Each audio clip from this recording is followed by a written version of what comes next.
I'm a mom, but I'm here to talk about dads. Over the past 20 years, I've had the privilege to connect with a variety of dads in multiple community settings across multiple cities. And one thing I've learned is we have a lot of work to do to make dads and their parenting visible. Why, you may wonder, is it so important to make dads visible?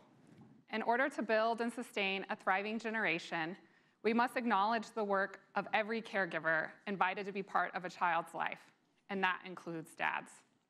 There is a striking lack of representation of dads across research, practice, and policy, especially during early childhood. So for example, very little early childhood parenting research includes fathers. In the policy landscape, two of our largest federal programs designed to support parents with young children can include fathers, but you wouldn't know it by their names. WIC, which stands for Women, Infant, and Children, and MICHEV, the Maternal, Infant, and Early Childhood Home Visiting Program. And if you look in popular parenting magazines today, you're still unlikely to see too many images of fathers engaging in interactions with their young children. So how do we make dads more visible? It starts by recognizing that dads are parents too. We know that at birth, most children have a father or a father figure present and ready to be involved.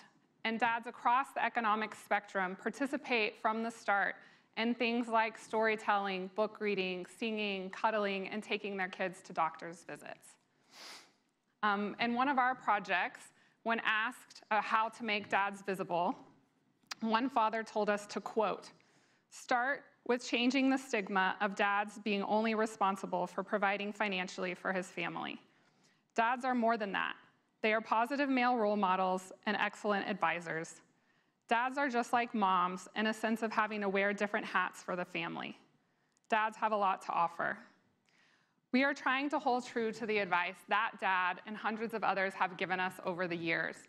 As part of that work, I'm a founding member of the Washington Fatherhood Council, a group of over 30 fathers, advocates, agencies, and academics coming together to make dads visible and to try to create a more father-inclusive culture within our communities, our agencies, and our policies.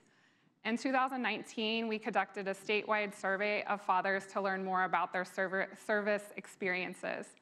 And two things we heard from dads that they expressed were challenges were, one, a stigma around fatherhood, and two, a lack of services for fathers. We are currently conducting an update on that study using a hope-based framework. And we ask fathers things like, how do you best connect with your children? What are your strengths as a father? What are your hopes and dreams for your family? We're also interviewing providers who have shined a light on fathers in their work so that we may learn from their experiences. In a seemingly simple but vital effort to make dads more visible, fathers in Washington have also come together to submit photos for use in a public photo bank, real fathers doing fathering. All of these images you see here are part of that effort. When we make fathers and other caregivers more visible, both the labor and the joy of raising children becomes more equitable and within reach for more people.